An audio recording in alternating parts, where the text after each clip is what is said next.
हिंदुस्तान एक ऐसा मुल्क है जहां की संस्कृति हमेशा ही दूसरे मुल्कों के लोगों के लिए उत्सुकता का विषय रही। देश ही नहीं बल्कि विश्व के कोने कोने से लोग हमारे देश की संस्कृति को जानने के लिए आते हैं। यूं तो देश में कई ऐसे स्थान और बातें हैं जिनको देखने और जानने के लिए लोग खींचे चले आते हैं। बात हो रही है स्थानों की, तो ऐतिहासिक धरोहर के साथ साथ यहाँ के मंदिरों का भी खासा महत्व है। जैसा कि कहा जाता है, हमारे देश में विश्वास और आस्था की एक ऐसी लहर बहती है जिसमें हर कोई डुबकी लगाता है।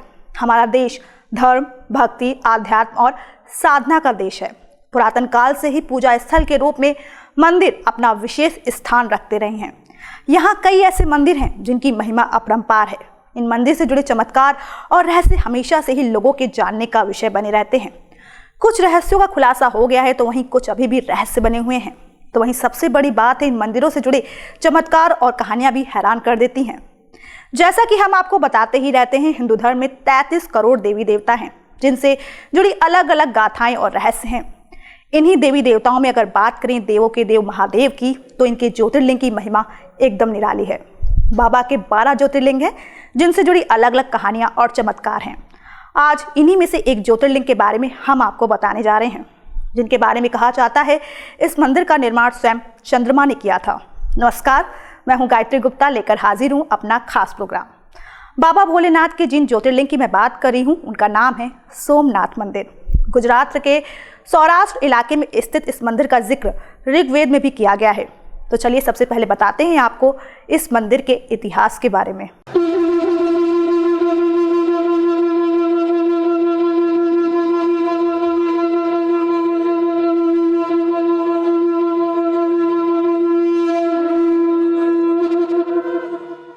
शंकर भोलेनाथ बाबा के 12 ज्योतिर्लिंगों में शामिल सोमनाथ मंदिर की महिमा निराली है।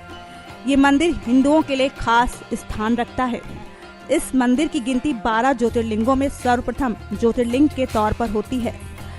गुजरात के सौराष्ट्र राज्य के वेरावल बंदरगाह में स्थित इस मंदिर के बारे में बताया जाता है कि इस मंदिर का निर्माण स्वयं चंद्रदेव ने करवाया था।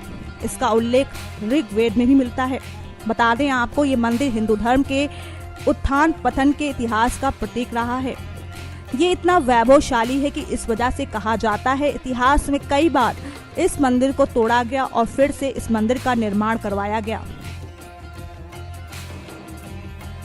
वर्तमान भवन के पुनर्निर्माण की बात करें तो इसका आरंभ भारत की आजादी के बाद लौह पुरुष सरदार वल्लभ भाई पटेल ने करवाया और 1 दिसंबर 1995 को भारत के राष्ट्रपति शंकर दयाल शर्मा ने इसे राष्ट्र को समर्पित किया था। बता दें, सोमनाथ मंदिर विश्व प्रसिद्ध धार्मिक व पर्यटन स्थल है। मंदिर प्रांगण में रात 7:30 से 8:30 बजे तक 1 घंटे का साउंड एंड लाइट शो चलता है, जिसमें सोमनाथ मंदिर के इतिहास का बड़ा ही सुंदर तरीके से वर्णन किया जाता है। इस मंदिर के बारे में लोक कथाओं में जो कहा गया है, उसके अनुसार यहीं पर भगवान श्री कृष्ण ने अपना देह त्यागा था। इस वजह से इस इलाके का और भी महत्व बढ़ गया। इस मंदिर के इतिहास के बारे में कहा जाता है कि सबसे पहले एक मंदिर ईसा के पूर्व में अस्तित्व में था, जिस जगह पर दूसरी बार मंदिर का पुनर्निर्माण 7वीं सदी में वल्लभी के मैत्रक राजाओं ने कराया। 8वीं सदी में सिंध के अरबी गवर्नर जुनायद ने इसे नष्ट करने के लिए अपनी सेना भेजी। प्रतिहार राजा नागभट्ट ने इसका तीसरी बार पुनर्निर्माण कराया। इस मंदिर की महिमा और कीर्ति दूर दूर तक फैली थी। अरब यात्री अलुबर्नी ने अपनी यात्रा वृतांत में इसका विवरण लिखा, जिससे प्रभावित होकर महमूद गजनबी ने साल 1024 में मंदिर के अंदर हाथ जोड़कर पूजा अर्चना कर रहे लगभग सभी भक्तों का कत्ल कर दिया। मूर्ति भंजक होने की वजह और सोने चांदी को लूटने के लिए उसने मंदिर में तोड़फोड़ भी की थी। महमूद के मंदिर लूटने के बाद राजा भीमदेव ने फिर से इस मंदिर को प्रतिष्ठित करवाया। साल 1093 में सिद्धराज जयसिंह ने भी मंदिर की प्रतिष्ठा और उसके पवित्रीकरण में भरपूर सहयोग किया। साल 1168 ईस्वी में विजेश्वर कुमार पल और सौराष्ट्र के राजा खंगार ने भी सोमनाथ मंदिर का सौंदर्यीकरण करवाया था। साल 1297 में जब दिल्ली सल्तनत के अलाउद्दीन खिलजी ने गुजरात पर कब्जा किया तो इस मंदिर को 5वीं बार गिराया गया। उसके सेनापति नुसरत खान ने जी भरकर मंदिर को लूटा। साल 1395 ईस्वी में गुजरात का सुल्तान मुजफ्फर शाह भी मंदिर को विध्वंस करने में जुट गया। अपने पितामह के पद चिन्हों पर चलते हुए अहमद शाह ने फिर से साल 1413 ईस्वी में सोमनाथ मंदिर को तोड़ डाला। प्राचीन स्थापत्य कला जो उस मंदिर में दृष्टिगत होती थी, उन सबको उसने समाप्त कर दिया था। मुगल बादशाह औरंगजेब ने इस मंदिर को दोबारा साल 1706 में गिरा दिया। लेकिन सबसे बड़ी बात ये रही कि इतनी बार खंडित होने के बाद भी इस मंदिर का जीर्णोद्धार होता रहा और यहाँ पर स्थित शिवलिंग टस से मस नहीं हुआ।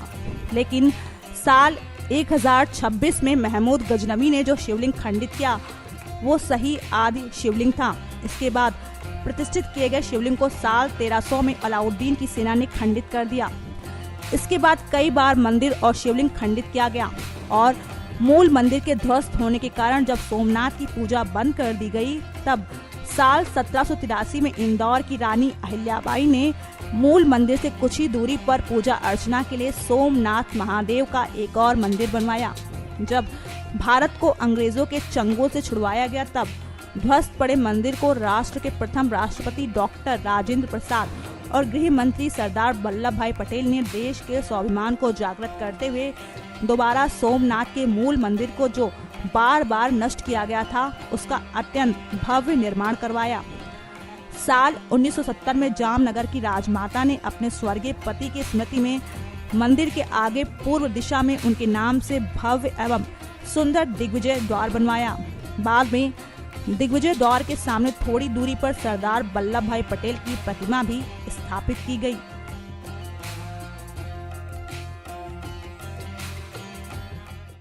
बाबा भोलेनाथ के 12 ज्योतिर्लिंगों में सबसे पहला स्थान रखने वाले सोमनाथ मंदिर पर 17 बार आक्रमण किया गया और बार बार इस मंदिर का निर्माण करवाया गया।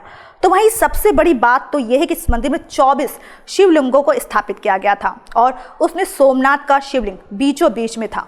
स्वयं चंद्रदेव की तरफ से बनवाए गए इस मंदिर से जुड़ा एक रहस्य भी है, जो आज भी रहस्य ही बना हुआ है।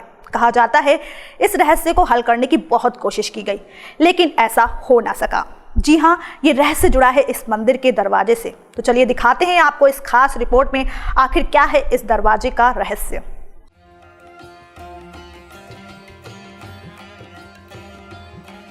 सोमनाथ मंदिर पर बार बार आक्रमण होने के बावजूद इस मंदिर का निर्माण होता रहा।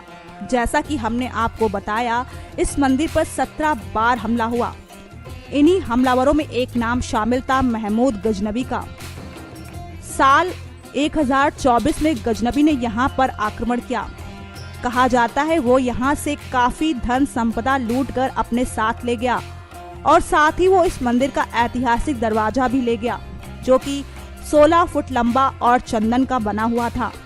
इस बारे में एक अरब यात्री अल बरोई ने इस बारे में अपनी यात्रा वृत्तांत में जिक्र किया है, जिसमें लिखा है, साल 1024 में अपने 5000 साथियों के साथ महमूद गजनवी ने मंदिर पर हमला किया था।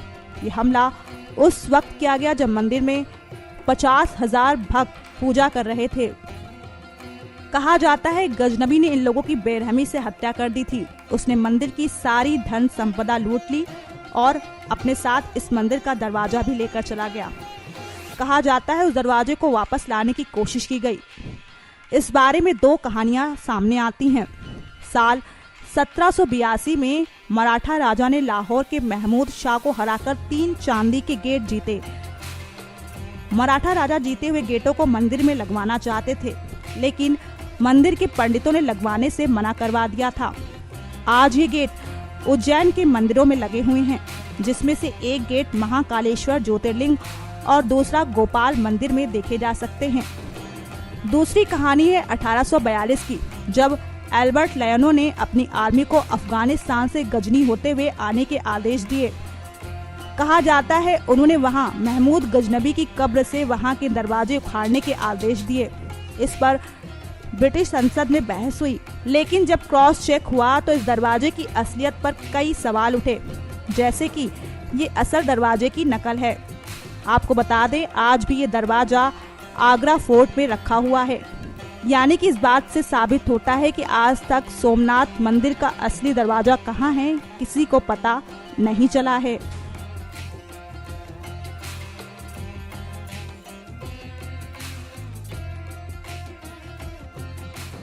तो देखा आपने, गजनबी ने सोमनाथ मंदिर पर हमला करके कम से कम 50,000 भक्तों की हत्या कर दी थी और मंदिर की सारी धन संपदा लूट कर चला गया।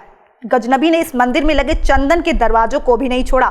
मगर हैरान करने वाली बात तो यह है कि आज तक इस दरवाजे के बारे में किसी को मालूम नहीं है। चलिए इस बात से आगे बढ़ते हैं और बात करते हैं इस मंदिर के नाम के बारे में। जैसा कि कहा जाता है, इस मंदिर का निर्माण स्वयं चंद्र देवता ने कराया था। लेकिन क्या आप जानते हैं ऐसा क्यों हुआ था? तो चलिए बताते हैं आपको, आखिर इस मंदिर का नाम सोमनाथ क्यों पड़ा। भगवान भोलेनाथ के 12 ज्योतिर्लिंगों में सबसे पहले स्थान पर आने वाले इस मंदिर का निर्माण चंद्र देवता ने करवाया था। लेकिन इस बारे में एक कहानी सामने आती है। प्राचीन हिंदू ग्रंथों में बताई गई कहानी की माने तो सोम यानी चंद्र ने दक्ष प्रजापति राजा की 27 कन्याओं से विवाह किया था। लेकिन चंद्र उनकी 27 बेटियों में से रोहिणी नाम की पत्नी को सबसे ज्यादा प्यार और सम्मान दिया करता था। जब बाकी पत्नियों ने ये बात देखी तो उन्होंने इस बात की शिकायत अपने सम्राट पिता दक्ष प्रजापति से की। अपनी अन्य कन्याओं पर होते हुए अन्याय को देखकर क्रोध में आकर दक्ष ने चंद्र देवता को श्राप दे दिया कि अब से हर दिन तुम्हारा तेज, कांति, चमक क्षीण होता रहेगा। अपने ससुर से मिले श्राप की वजह से हर दूसरे दिन चंद्र का तेज घटने लगा। श्राप से विचलित और दुखी सोम ने भगवान शिव की आराधना करनी शुरू कर दी थी। चंद्र देवता की आराधना से प्रसन्न होकर शिव जी ने चंद्र के कष्टों का निवारण किया और उनके श्राप का भी निवारण किया। सोम के दुखों को दूर करने वाले प्रभु शिव का स्थापन यहाँ करवाकर उनका नामकरण हुआ सोमनाथ। इस मंदिर के साथ साथ एक और मान्यता है कि श्री कृष्ण भालुका तीर्थ पर विश्राम कर रहे थे। तब एक शिकारी ने उनके पैर के तलुए में पद्म चिन्ह को हिरण की आंख जानकर धोखे में तीर मार दिया था, जिस कारण श्री कृष्ण ने देह त्याग कर यहीं से बैकुंठ का गमन किया था। आपको बता दें, इस स्थान पर बड़ा ही सुंदर श्री कृष्ण का मंदिर भी बना हुआ है। हिंदू ग्रंथों में कहा गया है कि चंद्रदेव ने शंकर भगवान की आराधना की और फिर उनकी तपस्या से खुश होकर भगवान महादेव ने चंद्रदेव के कष्टों को दूर किया और उनके नाम से इस मंदिर का नाम सोमनाथ पड़ा। वाकई भगवान शंकर के मंदिर से जुड़ा कोई ना कोई ऐसा रहस्य जरूर और चमत्कार सामने आता है, जिससे जाहिर होता है भगवान भोलेनाथ वाकई देवों के देव महादेव हैं। तो आज के स्पेशल प्रोग्राम में बस इतना ही। अगली बार फिर बताऊंगी आपको किसी ऐसी ही मंदिर या फिर भगवान की महिमा के बारे में। लेकिन तब तक के लिए नमस्कार।